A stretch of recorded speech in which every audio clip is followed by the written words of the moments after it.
Hello everyone, and welcome to Storytime from the Auntie W. Cox Public Library in downtown Partyville, Wisconsin. Today we are reading two stories like usual. The first is How to Read a Story by Kate Messner and illustrated by Mark Siegel, and the second is The Book with No Pictures by BJ Novak. The theme for these stories is reading. Don't forget to pick up the craft that goes along with these stories as well. The first is How to Read a Story by Kate Messner and illustrated by Mark Siegel. Step 1. Find a story. A good one. It can have princesses and castles if you like that sort of thing, or witches and trolls, as long as they're not too scary. Step 2. Find a reading buddy. A good one. A buddy can be older or younger, or a person your age, or maybe not a person at all. Make sure your reading buddy is nice and snuggly, and make sure you both like the book.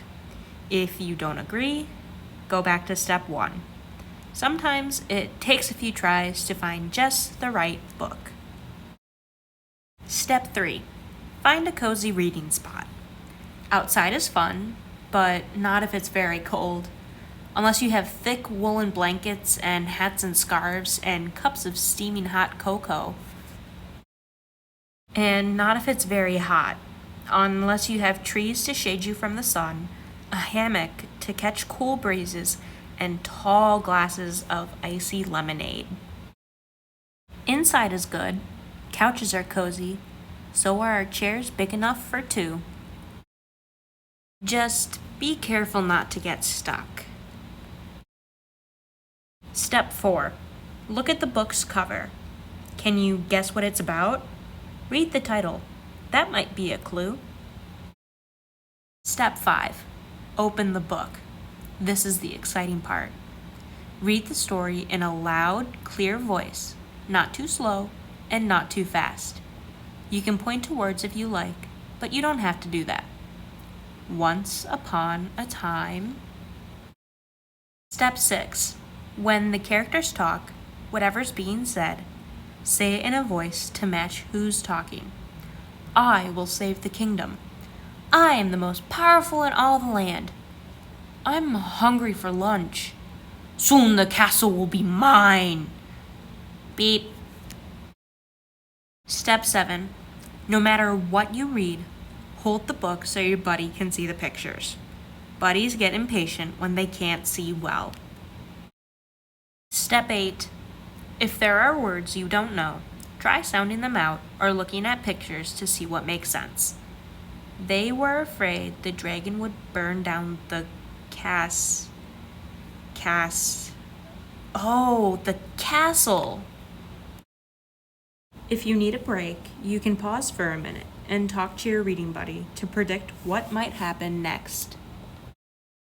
Will the castle catch on fire? Will the princess tame the dragon? Will the robot marry the princess? Will the horse make friends with the dragon? Will the dragon eat them all for lunch? Step 9. When you get to the exciting parts, make your voice sound exciting too. Who dares disturb me in my cave? The dragon growled. Oh dear! Oh no! The robot was so scared all his metal parts rattled. What would they do? But the princess tackled that dragon and held him down. You must promise you'll leave our kingdom in peace. When you and your buddy can't stand it a second longer, turn the page to read how things work out. The dragon promised and decided it was better being friends, and they all lived happily ever after. Step 10. When the book is over, say, the end. And then, if it was a really good story, go right back to the beginning and start all over again. Next, we have The Book with No Pictures by BJ Novak. This is a book with no pictures. It might seem like no fun to have someone read you a book with no pictures. It probably seems boring and serious.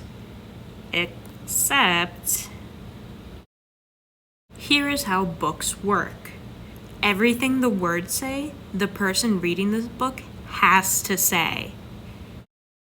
No matter what. That's the deal. That's the rule. So that means even if the words say, Lork. Wait, what? That doesn't even mean anything. Blurf. Wait a second, what? This isn't the kind of book I wanted to read. And I have to say every word the book says? Uh-oh. I am a monkey who taught myself to read. Hey, I'm not a monkey! And now I am reading you this book with my monkey mouth in my monkey voice. That's not true. I am not a monkey. Yes, I am a monkey. Also, I am a robot monkey. What? And my head is made of blueberry pizza. Wait a second.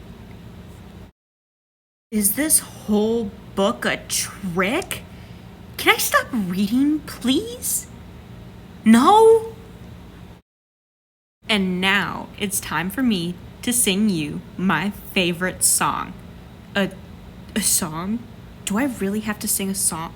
Glug, glug, glug, my face is a bug. I eat ants for breakfast right off the rug.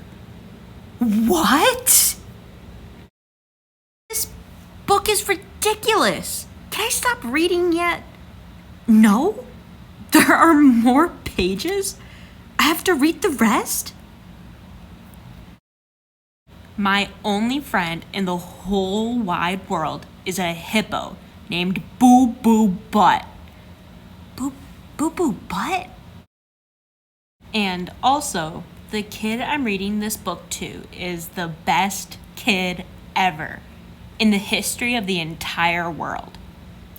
Oh, really? And this kid is the smartest kid too, because this kid chose this book even though it had no pictures. Because kids know this is the book that makes grown-ups have to say silly things. And make silly sounds like... Oh no, here it comes. Glurgawako margrufu. Ay! Brrrr. Ooh! Bliggity, bliggity, glibbity, globbity, globbity, globbity, boop, boop, bee, bad, dung face. Oh my goodness. Please don't ever make me read this book again. It is so silly.